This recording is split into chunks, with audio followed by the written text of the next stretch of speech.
हर खबर पर होगी आपकी पकड़। डाउनलोड कीजिए एबीपी लाइव ऐप। तो शुरुआत नमस्ते भारत की हम करने जा रहे हैं राष्ट्र के नाम पीएम के उस संबोधन की जिसमें अब की बार डर की हार और व्यापार की हुई बात। कल रात 8 बजे प्रधानमंत्री मोदी एक बार फिर से देश के सामने थे और उन्होंने देश के मन में उठ रहे तमाम सवालों के जवाब देते हुए लॉकडाउन 4 की घोषणा की।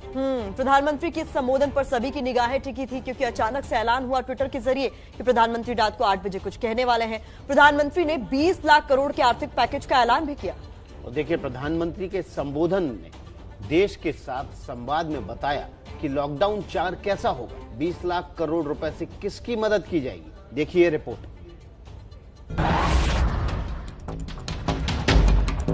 लॉकडाउन का चौथा चरण, लॉकडाउन 4, पूरी तरह नए रंग रूप वाला होगा, नए नियमों वाला होगा। राज्यों से हमें जो सुझाव मिल रहे हैं उनके आधार पर लॉकडाउन 4, इससे जुड़ी जानकारी भी आपको 18 मई से पहले दी जाएगी। मुझे पूरा भरोसा है कि नियमों का पालन करते हुए हम कोरोना से लड़ेंगे भी और आगे भी बढ़ेंगे। कोरोना को हराने और इंसानी जान बचाने के लिए जरूरी है कि अभी देश लॉकडाउन के नियमों का पालन करे, लेकिन एक बड़ी समस्या जान बचाने की भी है, रोजगार की है, रोजी रोटी की है और 2020 के इस संकट से 130 करोड़ भारतीयों को बचाने की है। और इसके लिए पीएम मोदी ने 20 लाख करोड़ के पैकेज की घोषणा की। मैं आज एक विशेष आर्थिक पैकेज की घोषणा कर रहा हूं। तो ये करीब करीब 20 लाख करोड़ रुपए का है। 20 लाख करोड़ रुपए का है।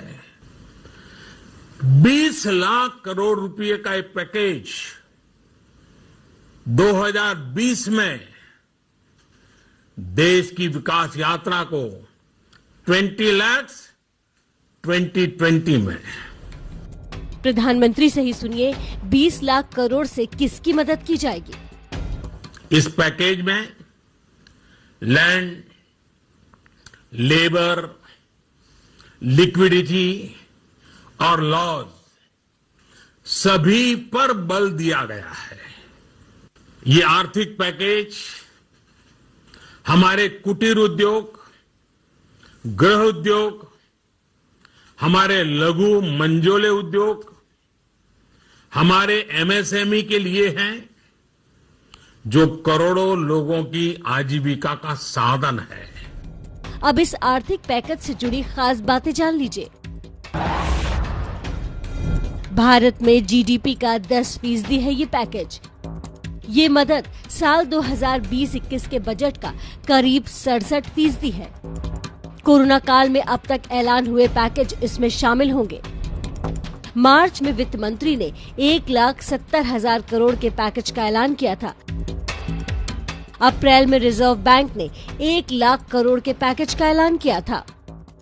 कोरोना को हराने के लिए सावधानी जरूरी है, लेकिन जरूरी ये भी है कि समाज के तौर पर, राष्ट्र के तौर पर एक दूसरे की मदद करते हुए हम इस अनचाहे दुश्मन से मिलकर मुकाबला करें।